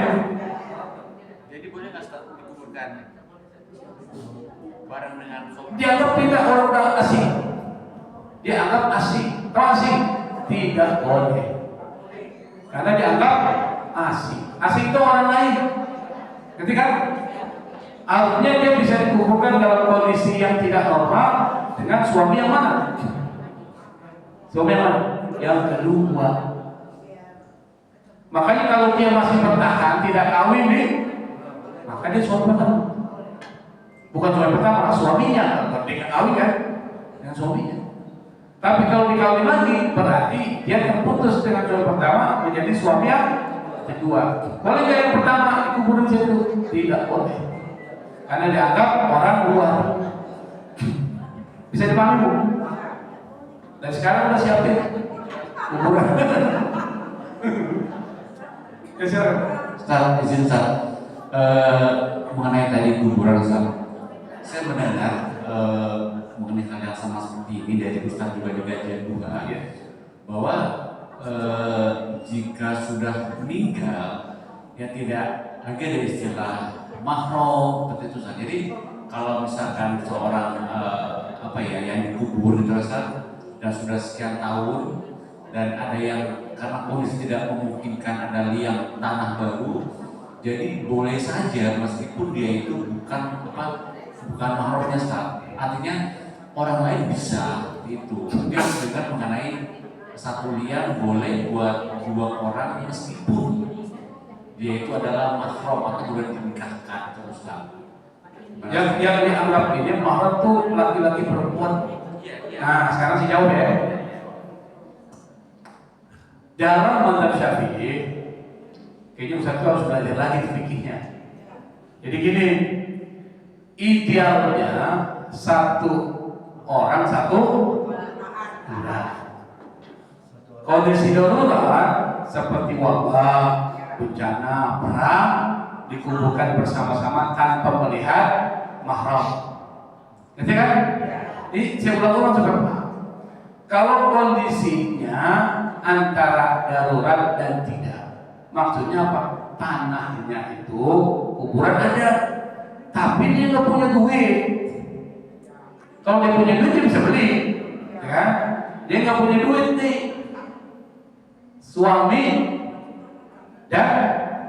Suami meninggal dia, istrinya bingung kuburin di mana. Cuma 1 kuburan suami. Maka dia dikuburkan boleh bersama suaminya karena hubungan suami istri.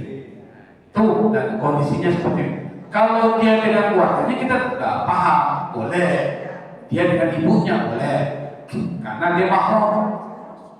Nah, bagaimana kalau dihubungkan dia perempuan orang lain, laki-laki orang satu liang? Ini bukan kuburan A, B bukan. 1 kuburan, 1 liang tuh. Ketika maksudnya di dalam kitab fikih itu ada ungkapan wa yahrumu haram dafnusnaini min jinsaini, menguburkan 2 jenazah yang berbeda kelamin bi qabrin dalam 1 kuburan illa min yakun bainahuma mahramiyah au zawjiyah. Ini dasarnya. Kalau kecuali antara keduanya itu terdapat 1 hubungan mahram, tadi itu ibu dengan anaknya atau dia dengan kakak atau adik kandungnya, tapi beda kelamin, itu boleh. Atau beda kelamin kalau dia zaujiyah, suami istri. Berarti kalau bukan suami istri, bukan hubungan mahram, apa hukumnya? Haram. Ya kan? Kenapa? Logikanya tadi. Enak enggak sih seorang perempuan disatukan dalam 1 rumah dengan bapaknya, ibunya, kakaknya? Enak enggak? Boleh. Dia nyaman. Tuh. Boleh enggak perempuan disatukan rumahnya dengan suaminya boleh nggak? Boleh. Nyaman nggak? Nyaman. Boleh nggak perempuan asing ada laki-laki masuk di rumah dia bersama-sama? Nyaman nggak perempuan? Nggak. Maka logikanya kalau dia tidak nyaman dunia, apalagi dia tidak nyaman di kuburan. Siti Aisyah itu dia nggak mau tuh dikuburkan tuh dekat kuburan Umar. Padahal ini kan kuburan Nabi, Abu Bakar, Umar. Ini rumahnya Siti Aisyah di kuburan tuh. Siti Aisyah, ini coba gini saya berikan gambar. Ini kan gambar Nabi nih, ya kan? Nabi tinggal dikuburin di mana? Di kamarnya. Kamarnya nih, Siti Aisyah masih tinggal di kamar itu. Siti Aisyah. Kuburan Nabi itu roboh tuh. Sekarang ini di Madinah itu ada tempat. Nah sekarang saya di sini Abu Bakar meninggal. Abu Bakar siapa? Bapaknya Siti Aisyah. Berpesan kalau saya meninggal di samping kuburan Rasulullah. Kenapa? Karena kalau tinggal dengan kuburan orang soleh itu dapat berkahnya. Makanya saya berharap kalau saya meninggal, kalau perlu saya meninggalnya di Madinah. Atau meninggalnya itu dikuburkan sampai kuburan orang-orang soleh, kan dapat barokahnya. Abu Bakar meninggal, kuburan di kamar Rasulullah atau di kamar Siti Aisyah. Aisyah nggak pindah. Kenapa? Karena itu bapaknya. Umar meninggal, pesan kalau saya meninggal dikuburkan di samping Rasulullah dan Abu Bakar. Siti Aisyah pindah dari kamarnya. Kenapa? Ada orang asing di dalam kamarnya, padahal udah meninggal. Tapi dianggap dia tidak nyaman karena ada orang asing. Umar bin Khattab meninggal udah jadi jenazah, dianggap orang asing. Tuh, gimana Pak? Maka nggak pantas kalau kita nih dikuburin, misalnya saya dikuburin ada perempuan lain bisa kuliah saya nggak nyaman dong. Kecuali istri saya. Maka disebutkan dalam kitab ini kitab namanya I'anatul Talibin. Kitab Madzhab Syafi'i mengatakan yahrumu haram daf'u snaini min jinsaini bi qabrin, menguburkan dua orang jenis kelaminnya beda dalam satu kuburan, illam yakun bainahuma, kecuali kalau antara kedua orang itu mahramiyah atau zawjiyah, ada hubungan mahram atau hubungan suami istri. Bisa dipahami Pak ya? Oke, saya pikir cukup ya. Udah jam 10 lewat. Satu lagi apa? Kalau satu lagi udah ada pembayaran Pak ya. Oke lah, kita satu lagi nggak apa-apa, silakan. Ya Ustaz, tadi kan kalau ini ibu dari Vera nanyanya istrinya maksudnya berpesan bahwa pengen dikuburin sama kalau saya udah terjadi gitu. Ya nggak apa-apa kan suami istri. Bukan kalau keluarga saya sudah terjadi gini, maksudnya udah nikah sama bapak yang sekarang, tapi pas meninggal diambil sama anaknya yang bapak yang dulu dicampur sama bapaknya dia. Jadi pindahin lagi. Terus gimana? Dia dipindahin. Iya. Karena apa? Karena itu tadi dia dianggap hubungannya bukan mahramiyah atau zawjiyah lagi. Karena udah kawin dengan istri kedua. Dengan suaminya kedua. Tapi kalau udah setengah mati susah, udah biarin aja. Karena itu urusan Allah ya. Karena kita mau susah itu tulangnya mulai mana? Susah bedainnya, ini mulai mana? Perempuan apa laki-laki kan susah. Udah biarin aja lah, itu urusan Allah.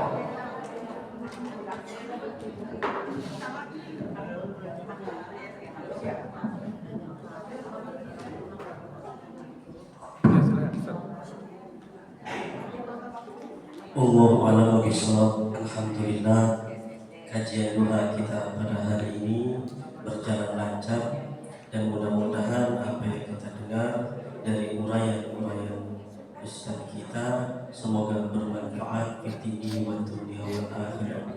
Dan kami mewakili para jamaah, ibu dan bapak-bapak mengucapkan ribuan terima kasih kepada Bapak Ustaz Rusli yang alhamdulillah selalu eksis dalam kajian doa ini. Semoga apa yang beliau uraikan, apa yang beliau ajarkan untuk kami semua bermanfaat fi dini wa dunya wal akhirah. Apalagi tadi pembahasan tentang kitab I'anatul Talibin ya. Alhamdulillah membahas tentang kubur. Walaupun merinding tapi seru dengarnya. Alhamdulillah. Baiklah Bapak Ibu sekalian, dan acara yang berikutnya penutup atau doa. Sebelum ditutupnya acara ini dengan doa, kami selaku pembawa acara mohon dibukakan pintu maaf yang seluas-luasnya apabila ada perkataan yang tidak sesuai dan tidak sesuai ataupun tidak ada kesopanan. Akhirul kalam billahi taufiq wal hidayah wa ridha wal inayah. Wassalamualaikum warahmatullahi wabarakatuh. Untuk menutup ataupun doa kami serahkan kepada Bapak Ustaz Rusmi. Ya, sebelum kita tutup, kita baca surat Al-Fatihah. Kita niatkan semoga Allah Subhanahu wa taala memberikan kesehatan kepada kita, memberikan keberkahan dalam hidup kita, memberikan keluasan rezeki kita, dan dimatikan kita dalam keadaan husnul khatimah. Ala hadhihi niyyah wa ala kulli niyyatin shalihah. Al-Fatihah. A'udzu billahi minasyaitonir rajim. Bismillahirrahmanirrahim. Alhamdulillahirabbil alamin arrahmanir rahim maliki yaumiddin. Iyyaka na'budu wa iyyaka nasta'in. Ihdinas siratal mustaqim siratal ladzina an'amta 'alaihim ghairil maghdubi 'alaihim waladdallin. Bismillahirrahmanirrahim. Alhamdulillahirabbil alamin. Hamdan yuwafi ni'amahu wa yukafi'u mazidah. Ya Rabbana lakal hamdu kama yanbaghi li jalali wajhikal karim wa 'azimi subhanaka la nuhsi sana'an 'alaik. Anta kama asnaita 'ala nafsi falakal hamdu hatta tarda lakal hamdu idza radit wa lakal hamdu ba'da ridha. Allahumma salli 'ala sayyidina Muhammadin tibbil qulubi wa dawaiha wa 'afiyatil abdani wa shifaiha nuril absar wa niyaiha wa 'ala alihi wa sahbihi sallim. Allahumma inna nas'aluka bihaqqil fatihatil mu'azzama wa sab'il madani wal qur'anil 'azim أن تفتح لنا بكل خير وأن تتفضل علينا بكل خير وأن تجعلنا من أهل الخير وأن تعاملنا يا مولانا معاملتك لأهل الخير وأن تحفظنا في ديننا وأنفسنا وأموالنا وأهلنا وأصحابنا وأحبابنا من كل محنة وفتنة وبوس وضير إنك ولي كل خير ومتفضل بكل خير ومعطي بكل خير أرحم الراحمين. ربنا تقبل منا إنك أنت السميع العليم وتب علينا إنك أنت التواب الرحيم. ربنا آتنا في الدنيا حسنة وفي الآخرة حسنة وقنا عذاب النار. وصلى الله على محمد وآله وصحبه وسلم. الحمد لله رب العالمين.